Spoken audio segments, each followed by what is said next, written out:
Un plateau, François Xavier, nous, bonsoir. Bonsoir Robert, oui, bonsoir à tous ceux qui nous suivent ici. Vous êtes chronique. Brunel Merinade aussi, bonsoir à nouveau. Oui, bonsoir Romuald. Vous Bonsoir êtes Xavier. journaliste. Vous n'êtes pas chroniqueuse. Pas Vous encore. êtes journaliste. Oui. Voilà. Et puis, notre journaliste, Maroufou Abiala Bossari, bonsoir à nouveau. Bonsoir Romuald, oui, bonsoir chers téléspectateurs. Ah, voilà. Nous avons de plus en plus de tribunes, des écrits. On pourrait dire que ce sont des réponses aux appels incessants donc de notre consultant politique, vous savez, parce que des écrits pour la jeune génération, c'est important. On a une deuxième tribune, on pourrait le dire ainsi, après celle-là qui nous a été donc laissée par Jacques Ayagui sur la conférence nationale et puis justement la suite. Aujourd'hui, le professeur Kossi Dorothée Sosa nous laisse une tribune qu'il a d'ailleurs dénommée l'heure du choix. Il a parlé d'un certain nombre de choses déjà par rapport aux écrits qu'on laisse quand même à la jeune génération. On a des positions qu'on estime ou qu'on expose à la face du monde. François David. Oui, je pense que c'est une tradition que les intellectuels, dont les intellectuels doivent se nourrir, s'approprier. Ce n'est pas donné à tout le monde. On sait très bien que dans notre débat politique, dès que vous prenez position sur n'importe lequel des sujets, on a tout fait de vous affubler d'un camp politique. D'abord, c'est un acte courageux de dire le fond de sa pensée à l'heure du choix réellement, parce que nous allons vers une échéance cruciale pour l'avenir de notre pays et on sent bien qu'on est à un tournant politique. Un tournant politique important de notre histoire. Et quand vous lisez un peu la tribune du professeur Dorothée Sosa, vous sentez bien qu'il veut faire toucher du doigt aux Béninois la gravité du moment. Il ne faudrait pas que tout ce que une frange de Béninois a choisi, les mots qu'une frange de Béninois utilise, ou disons tous les anathèmes dont on affuble notre pays du fait d'une frange des Béninois ne devrait pas faire perdre de vue tout ce qu'on a réalisé comme progrès dans un laps de temps assez court. Donc ce n'est pas tant un soutien au président de la République ou à l'administration qui est là, mais c'est pour permettre aux uns et aux autres de peser le pour et le contre au moment d'accorder leur suffrage et au moment de prendre en considération le climat politique, le climat institutionnel dans lequel on est, et pour que ceux qui peuvent être tentés d'aller dans le sens de la détérioration de l'image du pays, ou bien de donner du grain à moudre à une certaine frange de l'opposition, de savoir se ressaisir à temps et de donner plutôt un quitus positif à tout ce processus de développement de notre pays. Cette tribune intervient quand même quelques jours après le rapport de Freedom House et puis ce qui amène donc le professeur Dorothée Sosa à dire par exemple que puisque le régime politique de notre pays a été déclassé à que joie, on veut, faute de pouvoir, nous proposer autre chose pour la résolution de nos problèmes vitaux, nous redonner la démocratie perdue. Mais au fond, c'est quoi un système démocratique? Était-il important de clarifier ce concept, Brunel Merinade aussi? Important parce que justement le mot revient ces dernières semaines, ces derniers mois, la démocratie en danger, ce n'est pas la démocratie ou autre. C'est important qu'un intellectuel nous dise, vous voyez les points qu'il a émis par rapport à la définition de la démocratie, vous rendez compte en réalité que le système actuel ne fait en réalité rien de nouveau, rien de sorcier. Les choses sont écrites tout simplement. Et en fait, il dit bien que ces propos qu'on entend, ça et là, ces propos haineux, il les qualifie ainsi, qu'en réalité, ces personnes piétinent donc l'image du Bénin, le pays qu'ils veulent, disons, incarner selon eux. Alors, où est-ce qu'on doit se trouver en réalité? Je pense qu'il donne des points sur lesquels la jeunesse aujourd'hui doit beaucoup plus se concentrer quand elle doit faire des analyses par rapport à tout ce qui se passe, par rapport à tout ce qui se dit. Parce qu'il se pose la question, est-ce que le Bénin s'enrichit de jour en jour au plan économique? Est-ce que le Bénin est en construction? Est-ce que les problèmes de formation adéquate et de l'activité professionnelle des jeunes est en train d'être réglés? Ce sont des questions en réalité qui n'inquiètent pas ou bien qui ne s'opposent pas souvent lorsqu'on sort ou qu'on tient des propos inadéquats tout simplement. Alors ce sont ces points qui devraient être, disons, mis sur un exergue pour pouvoir faire les analyses proprement dites et donc pour on doit tirer des allier conclusions. Démocratie et développement. Absolument, les deux vont de pair parce que en fait actuellement qu'est-ce que nous avons dans les lignes du professeur, il dit bien que tout le monde est libre de se prononcer et la démocratie est une ligne. Est-ce que le gouvernement doit se faire, disons, manipuler ou bien dominer par des personnes non élues? C'est ça. Et justement, j'ai entendu cette phrase-là plusieurs fois ici, quand nous avons cette chance de recevoir donc notre consultant politique, parce que lui-même, il ne comprend pas qu'il y ait donc des personnes qui n'ont pas de mandat et qui voudraient justement s'imposer à des personnes qui ont de mandat. Ce n'est pas possible. Il faut qu'il laisse le mandat actuel ou bien les personnes qui sont en place pour le moment faire leur travail. Et maintenant, s'ils ont des propositions, faire les propositions qu'il faut aux personnes ou bien à des places qu'il faut, mais pas sortir pour dire on ne fait rien. Mais apparemment, nous aimons quand même des personnes non mandatées qui ne sont pas élues forcément. Et c'est justement sur ça que la jeunesse doit réfléchir. Voilà. Que retenez-vous concrètement? Je sais que vous avez quand même lu cette tribune de Dorothée Sosa. Je pense que quand le débat va dans tous les sens, il appartient aux sachants de clarifier.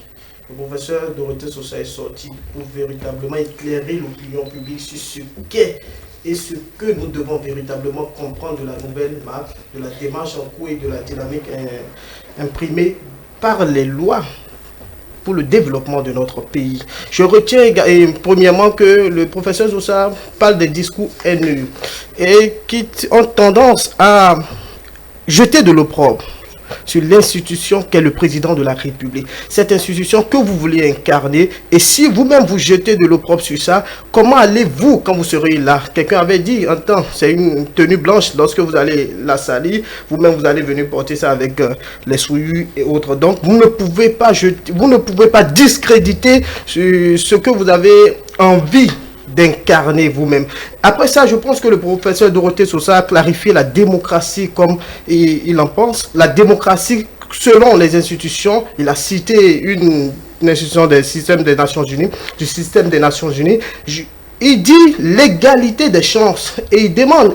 Il a cité beaucoup, il parle de le gouvernement doit exercer le contrôle sur les décisions politiques des élus, bien d'autres points ont été mentionnés, mais l'égalité des chances, il dit, est-ce que c'est ça maintenant, vous voulez dire qu'il n'y a pas cette égalité des chances ici au Bénin avec cette gestion rigoureuse où on voit déjà le recul de la corruption, on voit que il n'y a plus le népotisme, on met celui qu'il faut à la place qu'il faut. Est-ce que c'est ça que vous voulez remettre en cause? Mais le professeur Dorothée Sosa n'a pas manqué de souligner vous avez dit Sosa. Oui, le professeur Dorothée Sosa n'a pas manqué de souligner. Il n'a pas manqué de souligner que ça peut tanguer, ça peut dandiner, que la démocratie ça peut être éprouvé. Oui, exactement. Et dans ce sens, le président Patrice Talon a organisé en octobre 2019 le dialogue politique pour remettre les choses en marche. Et ce sont ces choses-là qui ont été remises en marche. L'ordre et les partis politiques qui ont participé ont fait des recommandations. Et ce sont ces recommandations qui ont permis de réviser la Constitution. La Constitution n'est pas une révision personnelle. Quelqu'un n'est pas resté dans sa chambre ou bien le président n'a pas ordonné. Non, c'est une assise politique qui a permis de réviser cette Constitution. Et cette Constitution a apporté quoi? Cette Constitution a apporté beaucoup d'innovations qui permettent de rehausser le développement, de rehausser le pays et de permettre le développement de notre pays, tant sur le côté institutionnel que sur le côté politique. Ça fait partie des réformes du président de la République. Et parmi ces réformes, il y a le parrainage. Le parrainage, beaucoup et justement, pour faire la question à François Xavier avant de vous retrouver, le parrainage, il en a justement parlé. Il dit par exemple, que le parrainage n'est pas synonyme d'exclusion, puisque il a vu ailleurs, et le Bénin, ce que le Bénin expérimente n'est qu'un prototype de ce qui se fait ailleurs. Oui, justement, je pense qu'on a déjà dit et redit aussi sur ce plateau. Le parrainage, de toute façon, tout système de filtrage, tout système de dépôt de dossier est forcément un système discriminant, parce que si vous avez des cases à cocher pour vous présenter à une élection présidentielle, que ce soit une élection présidentielle communale ou n'importe laquelle ou n'importe quel examen, c'est forcément discriminant parce que ça qualifie d'autres et ça cadre d'autres selon qu'ils aient respecté les cases à cocher ou pas. Donc je pense que il est bien de rappeler ces basiques. Le Bénin n'a pas inventé le parrainage a été expérimenté sous d'autres est toujours en train d'être expérimenté. Pourtant, cela quand même suscite quelques inquiétudes au niveau de certains, comme Mathias Soumper par exemple. Oui, évidemment, Mathias Soumper, tout le monde n'est pas obligé d'être d'accord. Vous prenez une vieille démocratie comme la France, le parrainage aussi a toujours été un sujet de crispation, mais pour autant, ça n'a pas été jeté aux orties. Il y a encore 10 ans, 15 ans, quand Marine Le Pen ou son père n'arrivait pas à se présenter aux élections présidentielles, alors qu'il disposait d'un parti qui avait pignon sur rue et qui avait quelques élus, ça a été toujours un problème. Mais son père a toujours, Jean-Marie Le Pen a toujours eu la possibilité de se présenter aux élections présidentielles parce que d'autres élus ont voulu, quand bien même étaient dans un autre parti, lui ont cédé leur parrainage, et ça évacue un peu, quelque peu, la critique qui était faite ici, comme quoi des élus d'un tel parti, du parti A, ne peuvent pas parrainer le parti B. On a eu la preuve chez nous aussi avec la qualification des deux duos de l'opposition. Donc c'est un système, c'est quelque chose qui a été expérimenté et qui est expérimenté un peu partout dans de plus vieilles démocraties que la nôtre. Et ce n'est pas parce que ça disqualifie aujourd'hui certains que du coup on doit jeter ce mode de qualification des candidats à l'élection présidentielle aux orties. Je pense que c'est une expérience démocratique qui est en cours. Et il sera toujours temps de faire le bilan de cette expérience après les présidentielles ou quand le président élu aura décidé. Mais il n'est pas question quand même que parce que ça n'arrange pas certains qu'on puisse jeter ça. On ne peut pas accepter à chaque fois jeter l'eau avec le bébé du bain parce que ça ne nous convient pas à nous, parce que nous en avons subi les affres. C'est un choix démocratique qui a tout le mérite d'être expérimenté. Pourquoi les intellectuels ou les élites ne s'entendent surtout pas sur quand même un minimum? Qu'est-ce que j'en sais?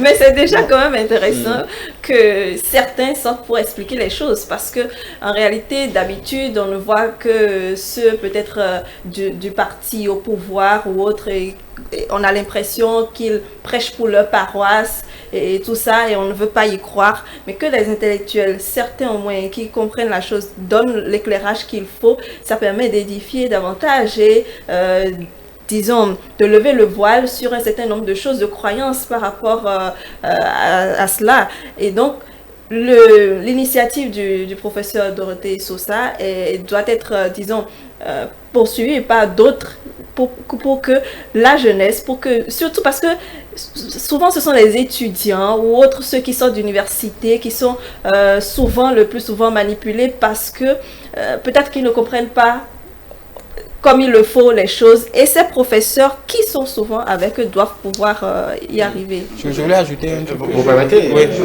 je voulais dire que ces intellectuels font des interprétations sélectives. Chacun, le diable est dans les détails, il cherche un petit point là pour pouvoir développer une opinion et autres. Mais je pense, si on fait ça, où est l'importance du contrôle de constitutionnalité?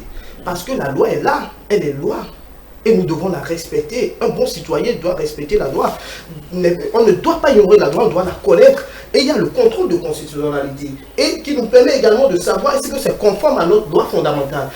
Et nous devons, nous, en tant que citoyens, nous obliger à respecter cette loi-là. Et ils connaissent tous la loi. Ils essaient juste de faire des interprétations sélectives pour pouvoir agrémenter leur opinion, pour pouvoir justifier autant que faire se peut leur posture, ce qui n'est pas bien.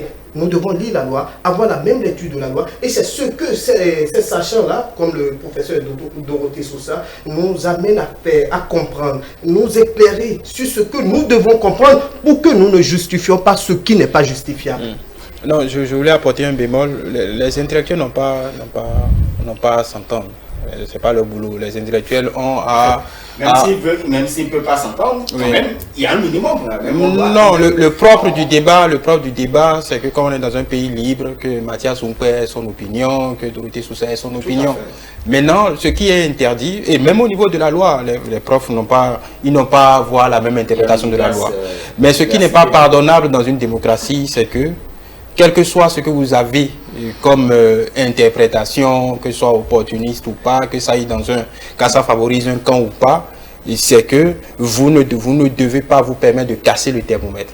C'est-à-dire que pour des profs d'université, des profs de droit constitutionnel, qui peuvent dire, ah mais écoutez, la décision de la Cour constitutionnelle, nous pensons qu'on devait le faire autrement. Soit. Mais ce qui est impardonnable, c'est que ceux qui le disent ainsi remettent en cause la légitimité de la Cour constitutionnelle. C'est que quand on a dit « je ne suis pas d'accord », on doit se garder d'aller au-delà. Parce que quand vous allez au-delà et vous remettez en cause la légitimité de l'institution, là vous cassez le thermomètre de l'institution. Mais vous avez le droit de diverger. Ça, c'est notre système démocratique vous donne le droit de raconter ce que vous voulez, d'avoir votre position. Vous pouvez être seul contre tout le monde. Ça, c'est votre droit. Comme le dirait l'autre... Les décisions de la Cour sont sans recours. Mais pas sans commentaire. Vous pouvez commenter. Mais quand vous commencez par dire que non, la Cour constitutionnelle est partisane, la Cour constitutionnelle prend des décisions qui vont à l'encontre de la démocratie, et là surtout venant des profs qui enseignent ces matières-là à des étudiants, là ça devient problématique. Parce que ce que vous instillez dans la société, c'est que c'est une sorte de désobéissance civile que vous instillez dans la société, vous délégitimisez les institutions démocratiques, et ça c'est très dangereux pour le vivre ensemble, et c'est d'autant plus hasardeux parce que dans le même temps vous voulez diriger ces mêmes institutions. Donc on ne s'y retrouve pas. Voilà. On finit. Je sais que vous avez encore d'autres choses à dire, malheureusement. De toute façon, on sera encore là demain pour en parler. Pourquoi pas poursuivre. Un dernier mot. Oui, merci. Je pense que... Merci à vous. Vous, Starry. C'est l'instant qu'il a aujourd'hui. Ne le victimisez pas. Merci beaucoup. Merci. Chers téléspectateurs, merci de nous avoir suivis. Donc, c'est la fin de votre émission. Le Grand Soir, pour le compte de ce jeudi 25 mars 2021. Vous allez nous retrouver demain. Mais demain, c'est la campagne et par ailleurs, vous constaterez qu'il y aura une modification, bien évidemment, de ce programme. Un réaménagement. Un réaménagement, donc, dans nos programmes. Agréable suite de soirée à chacun et à tous.